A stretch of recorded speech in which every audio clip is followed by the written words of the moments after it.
ये एक ऐसा बदला था जिसमें जिंदा रहना मौत से भी बदतर लग रहा था। एक औरत के मुंह में सिगरेट ठूंस दी गई और जैसे ही उसे जलाया गया, धुआं सीधा फेफड़ों तक भरने लगा। वो घुट घुट कर मरने जैसी हालत में पहुंच गई। जब वो औरत बेहोश हुई तो नकाबपोश दरिंदे ने उसके कानों पर लाउड स्पीकर बांध दिए और वॉल्यूम इतना तेज कर दिया कि वो पेशाब पर काबू तक खो बैठी। उसके कान के पर्दे फट गए और दिमाग जेली की तरह हिल गया। मगर नकाबपोश यहीं नहीं रुका। उसने बिजली वाला डंडा निकाला और बाकी कैदियों पर दाग दिया। करंट लगते ही सबके जिस्म थरथराने लगे। यहीं से कहानी शुरू होती है। 6 लोग जो बेहोश पड़े थे धीरे धीरे होश में आते हैं। आंखें, मुंह और हाथ पांव सब कपड़े और जंजीरों से बांधे गए थे। किसी को समझ नहीं आ रहा था कि वो कहां हैं और क्यों कैद किए गए हैं। बस डर और घबराहट से छटपटाते रह गए। तभी दरवाजे पर कदमों की आहट सुनाई दी। नकाबपोश अंदर आया और जेब से एक बिजली का डंडा निकाला। उसने डंडा लोहे की रॉड पर टिकाया और तेज करंट पूरे फ्रेम में दौड़ गया। सभी कैदी जोर जोर से कांपने लगे, जैसे जिंदगी शरीर से निकल रही हो। जब सब लगभग टूटने लगे तो नकाबपोश ने करंट बंद किया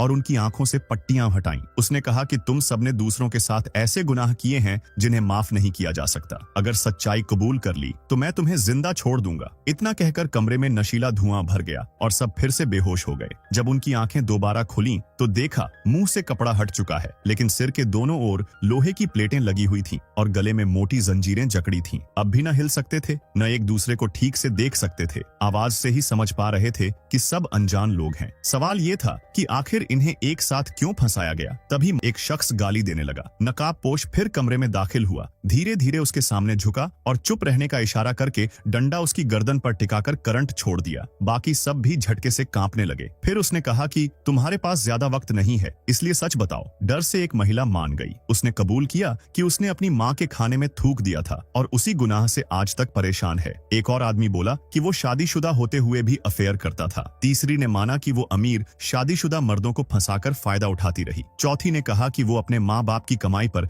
ऐश करती रही, यहाँ तक कि उनकी बचत भी खा गई। लेकिन नकाबपोश को ये जवाब काफी नहीं लगे। उसने फिर करंट मारा और सबकी हालत बिगाड़ दी। डंडा भी धीरे धीरे डिस्चार्ज हो गया। उसने कहा, अभी तक किसी ने सही गुनाह नहीं बताया। असली जुर्म तुम सबके साथ जुड़ा है। चार्ज करके वापस आऊंगा और फिर से पूछताछ होगी। उसके जाते ही सबने आपस में बातें शुरू की। मोटी औरत ने कहा कि जरूर सबने कोई एक जैसा गुनाह किया होगा, लेकिन बाकी को यकीन नहीं था। तभी गुस्सैल आदमी बोला कि ये सब छोड़ो, भागने का रास्ता सोचो। एक कैदी ने बताया कि जब वो तड़प रहा था तो लोहे का ढांचा थोड़ा हिला था। सब मिलकर कोशिश करेंगे तो शायद उसे खिसकाकर बाहर निकल पाएंगे। लेकिन मोटी औरत ने मना कर दिया। बिना चाबी जंजीरें खुलने वाली नहीं है। इसी बीच नकाबपोश वापस लौटा। इस बार उसके हाथ में एक बाल्टी थी जिसमें सैकड़ों बॉल पॉइंट पेन पड़े थे। उसने एक पेन निकाला और पीछे बैठे कैदी के जिस्म में गाड़ दिया। वो आदमी दर्द से पागलों की तरह चिल्लाने लगा। एक एक करके नकाबपोश ने कई पेन उसके अंदर उतार दिए। थोड़ी देर बाद उसकी चीखें थम गईं और उसकी मौत हो चुकी थी। बाकी कैदी उस लाश को ठीक से देख भी नहीं पाए। सब सन्नाटे में थे। फिर से कमरे में धुआं भर गया और सब बेहोश हो गए। जब होश आया तो सबने देखा, इस बार उनके दाएं हाथ की जंजीर खोल दी गई थी। अब वो एक हाथ से थोड़ा हिल सकते थे। एक कैदी ने देखा कि उनके नीचे लोहे का बड़ा गोल डिस्क है। उसने कहा कि सब मिलकर इसे घड़ी की सुई की तरह घुमाए। जैसे ही डिस्क घूमी,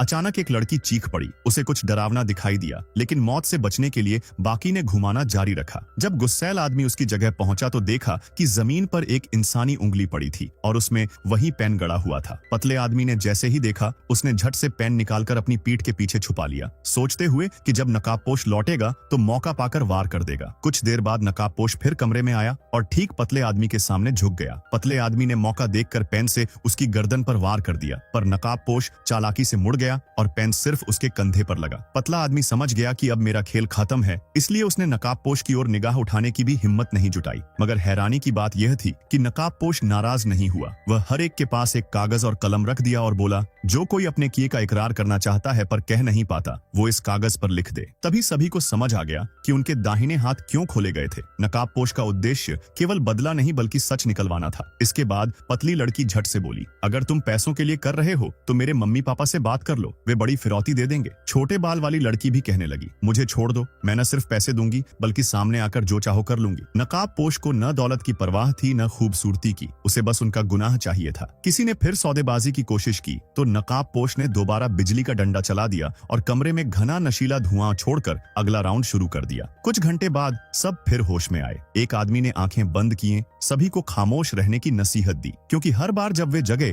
नकाबपोश भीतर आकर उन्हें आंकता था। इसलिए उस आदमी की सलाह पर सबने सोने का नाटक किया ताकि वे गुप्त योजना बना सकें। बातों बातों में छोटे छोटे बाल वाली लड़की ने महसूस किया कि उसके बगल से लगातार खून की बूंदें टपक रही हैं। उसे शक हुआ क्योंकि पतली लड़की शुरुआत से अब तक एक भी शब्द नहीं बोली थी। वह धीरे से पूछने लगी और उसी वक्त सीन बदल गया। पतली लड़की की गर्दन पर 2 बड़े स्पीकर बंधे हुए दिखे। पता चला कि वह पहले से ही दूसरी बार की शिकार बन चुकी थी। नकाबपोश उस शव को बाहर खींचने लगा। उस आदमी ने उस निर्मम दृश्य को देखा और सिहर उठा। बाकी लोग उसे देख नहीं पाए, लेकिन खून खराबे की आवाजों से समझ गए कि पतली लड़की मर चुकी है। अब उसी कमरे में शुरुआती 6 की जगह बस 4 लोग बचे थे। 2 बार की मौत ने छोटे बाल वाली को पूरी तरह तोड़ दिया। वह चीख पुकार कर नकाबपोश से पूछ बैठी, तुम ये सब क्यों कर रहे हो? नकाबपोश का जवाब सुन सब हैरान हो गए, पर नकाबपोश ने कोई और संकेत न दिया और चला गया। अगली ही घड़ी में फिर से तीखा नशीला धुआं फैल गया। धुएं के असर से बेहोशी से पहले नकाबपोश ने साफ कहा, तुम में से जिसने भी कोई बड़ा और बेशर्मी वाला गुनाह किया है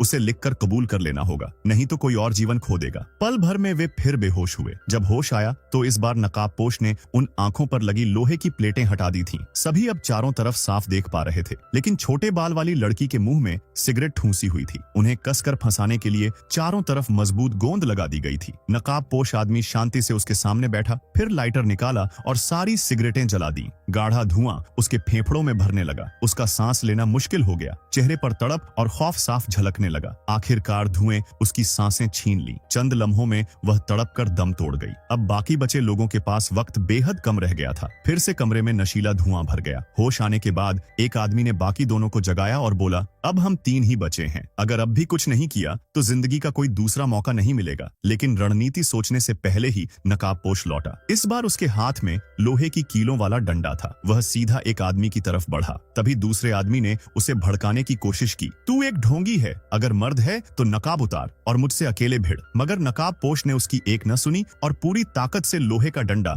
एक आदमी पर दे मारा। कुछ ही वार में आदमी लाश में बदल गया। फिर उसकी नजर बाकी 2 पर पड़ी, लेकिन अचानक उसका गला दबने लगा। वह तड़पने लगा और देखते ही देखते जमीन पर गिरा और हमेशा के लिए शांत हो गया। दूसरे आदमी ने हिम्मत करके उसके शरीर को पैर से छुआ। वह सचमुच मर चुका था। उसने नकाब हटाया तो हैरान रह गया। उसके मुंह पर भी गोंद जमी थी और चेहरे पर एक फोटो चिपकी थी, पर फोटो पर कुछ लिखा नहीं था। आदमी गौर से देखने लगा, फिर झटका खाकर बोला, ये तो मेरा स्कूल वाला पुराना साथी है। तभी उस लड़की ने कहा, हाँ, मैं भी उसी स्कूल से हूँ, यहाँ तक कि मैंने तुझे चिट्ठी भी लिखी थी। इसके बाद दोनों ने मिलकर भागने की योजना बनाई और वह ताले पर जोर जोर से लोहे का डंडा मारने लगा। इसी दौरान मोटी लड़की ने देखा कि मोमबत्ती के अंदर एक चाबी छिपी हुई है। उसने तुरंत मोमबत्ती बुझाई और चाबी उठाई। पहले तो उसने अपने हाथ की जंजीरें खोली, लेकिन फिर उस आदमी को छोड़कर भागने लगी। आदम हक्का बक्का रह गया। तभी मोटी लड़की ने असली राज उगल दिया। असल में यही मोटी लड़की इस पूरे खेल की असली सूत्रधार थी। कमरे में बंधे और मारे गए सभी लोग दरअसल उसी स्कूल की एक ही कक्षा के साथी थे और ये सब कुछ उसके प्रतिशोध की आग का नतीजा था। क्योंकि सालों पहले